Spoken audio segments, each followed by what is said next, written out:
আসসালামু আলাইকুম। আমাদের চ্যানেলের নিয়মিত সংবাদে আপনাদের সবাইকে স্বাগত জানাচ্ছি। আমি শাপলা রহমান। দুর্নীতির সুনির্দিষ্ট ও গুরুতর অভিযোগে অভিযুক্ত বাংলাদেশ পুলিশের সাবেক মহাপরিদর্শক বা আইজিপি বেনজির আহমেদ সংযুক্ত আরব আমিরাতের দুবাইতে গ্রেপ্তার হয়েছেন।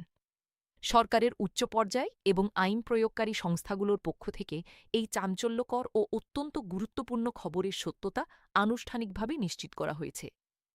স্বরাষ্ট্রমন্ত্রী আজ এক জরুরি সংবাদ সম্মেলনে গণমাধ্যমকে স্পষ্ট জানিয়েছেন যে আন্তর্জাতিক পুলিশিং সংস্থা ইন্টারপোলের রেড নোটিসের ভিত্তিতে দুবাইয়ের আইন প্রয়োগকারী কর্তৃপক্ষ তাকে তাদের হেফাজতে নিয়েছে।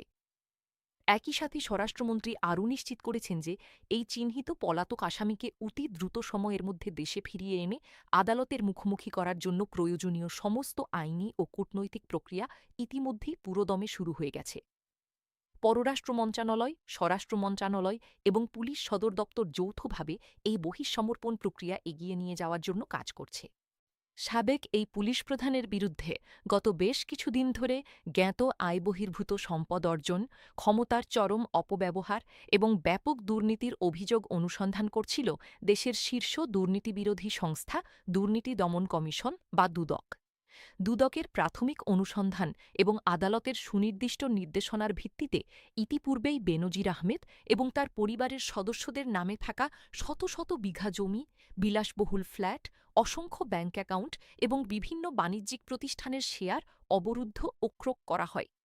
এই আইনি ও বিচারিক প্রক্রিয়ার মাঝেই তিনি আইন ফাঁকি দেওয়ার উদ্দেশ্যে গোপনে দেশ ত্যাগ করেছিলেন এবং বিভিন্ন দেশ ঘুরে শেষ পর্যন্ত সংযুক্ত আরব আমিরাতের দুবাইতে আশ্রয় নেন।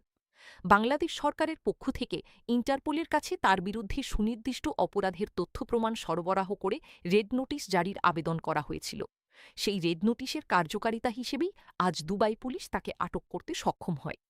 সচিবালয়ে আয়োজিত জরুরি সংবাদ সম্মেলনে স্বরাষ্ট্রমন্ত্রী দেশের সামগ্রিক আইনশৃঙ্খলা এবং আইনের শাসন প্রতিষ্ঠার ব্যাপারে সরকারের কঠোর অবস্থানের কথা পুনর্ব্যক্ত করেন।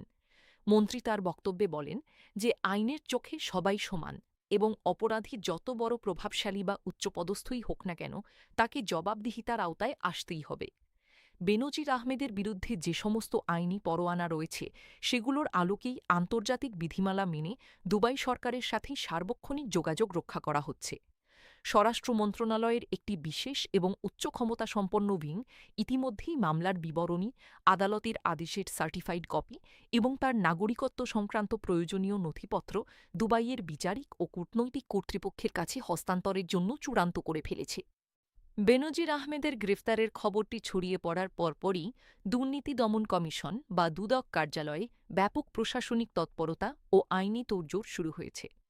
দুদকের আইনজীবী প্যানেল এবং তদন্তকারী কর্মকর্তারা জানিয়েছেন যে সাবেক এই আইজিপি দেশে পদার্পণ করা মাত্রই তাকে সরাসরি আদালতের মাধ্যমে নিজেদের হেফাজতে নিয়ে জিজ্ঞাসাবাদের মুখোমুখি করা হবে। তার বিরুদ্ধে দায়ের হওয়া অবৈধ অর্থ পাচার, জালিয়াতি এবং বিপুল পরিমাণ অবৈধ সম্পদ অর্জনের মামলার বিচারিক কাজ এই গ্রেফতারের ফলে অত্যন্ত দ্রুত গতি পাবে। দুদক ইতিমধ্যেই তার দেশ বিদেশে থাকা স্থাবর ও অস্থাবর সম্পত্তির একটি বিশাল ও পুঙ্খানুপুঙ্খ তালিকা তৈরি করেছে এবং বিশেষজ্ঞদের মতে তাকে দেশে ফিরিয়ে আনা সম্ভব হলে পাচারকৃত বিপুল পরিমাণ অর্থ পুনরুদ্ধার করার আইনি লড়াই অনেক বেশি সহজ ও কার্যকর হবে। আন্তর্জাতিক আইন এবং অপরাধ বিশেষজ্ঞদের মতে কোনো নাগরিক বা সাবেক সরকারি কর্মকর্তা যখন আন্তর্জাতিক পরোয়ানার ভিত্তিতে অন্য কোনো স্বাধীন রাষ্ট্রে গ্রেপ্তার হন তখন তাকে ফিরিয়ে আনার জন্য সুনির্দিষ্ট কিছু কূটনৈতিক ও বিচারিক ধাপ পার হতে হয়। সংযুক্ত আরব আমিরাতের সাথে বাংলাদেশের বিদ্যমান দ্বিপাক্ষিক সম্পর্ক এবং আন্তর্জাতিক পুলিশিং ব্যবস্থার সমঝোতা অনুযায়ী এই প্রক্রিয়াটি সম্পন্ন হবে।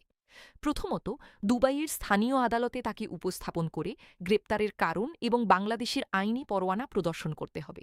এরপর বাংলাদেশের পররাষ্ট্র মন্ত্রণালয়ের মাধ্যমে আনুষ্ঠানিক বহিঃসমর্পণ বা হস্তান্তরের আবেদনপত্র জমা দিতে হবে।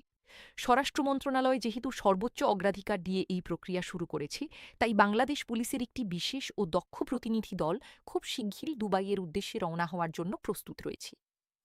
সাবেক এই প্রভাবশালী পুলিশ প্রধানের দুবাইতে গ্রেপ্তারের ঘটনায় দেশের সাধারণ নাগরিক এবং বিভিন্ন মহলে ব্যাপক ও মিশ্র প্রতিক্রিয়া সৃষ্টি হয়েছে।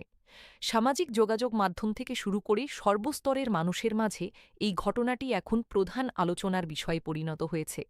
সাধারণ মানুষ এই পদক্ষেপকে দেশের বিচার ব্যবস্থার প্রতি আস্থা বৃদ্ধি এবং দুর্নীতিবাজদের বিরুদ্ধে একটি বড় ধরনের কঠোর বার্তা হিসেবে দেখছেন। সরকারের নীতি নির্ধারকরা বারবার স্পষ্ট করছেন যে দুর্নীতির বিরুদ্ধে যে শূন্য সহনশীলতা বা জিরো টলারেন্স নীতি ঘোষণা করা হয়েছিল, এই গ্রেপ্তার তারই একটি বাস্তব প্রতিফলন। অপরাধ করে বিদেশে পালিয়ে গিয়েও যে পার পাওয়া যায় না, এই ঘটনা আন্তর্জাতিক অঙ্গনে এবং দেশের অভ্যন্তরে আইনের শাসন প্রতিষ্ঠার ক্ষেত্রে একটি ঐতিহাসিক নজির হয়ে থাকবে। সর্বশেষ কূটনৈতিক ও প্রাতিষ্ঠানিক তথ্য অনুযায়ী বেনজির আহমেদকে দ্রুত দেশে ফিরিয়ে আনার জন্য যে সমস্ত আইনি ও প্রশাসনিক দাপ্তরিক কাজ রয়েছে, তা পররাষ্ট্র ও স্বরাষ্ট্র মন্ত্রণালয়ের যৌথ তত্ত্বাবধানে দ্রুততম সময়ের মধ্যে চূড়ান্ত করা হচ্ছে।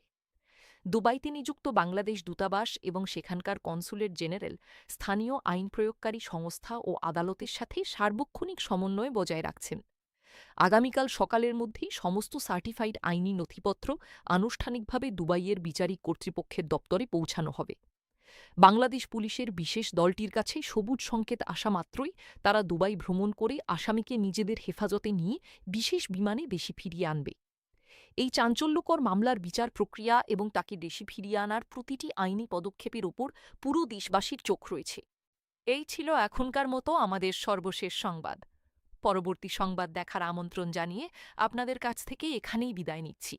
এতক্ষণ আমাদের সাথে থাকার জন্য ধন্যবাদ। দেশ বিদেশের সব খবর সবার আগে পেতে চোখ রাখুন আমাদের চ্যানেলে।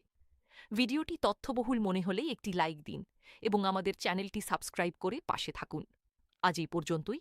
দেখা হবে পরবর্তী কোনো বিশেষ প্রতিবেদনে। সচেতন থাকুন, ভালো থাকুন। ধন্যবাদ।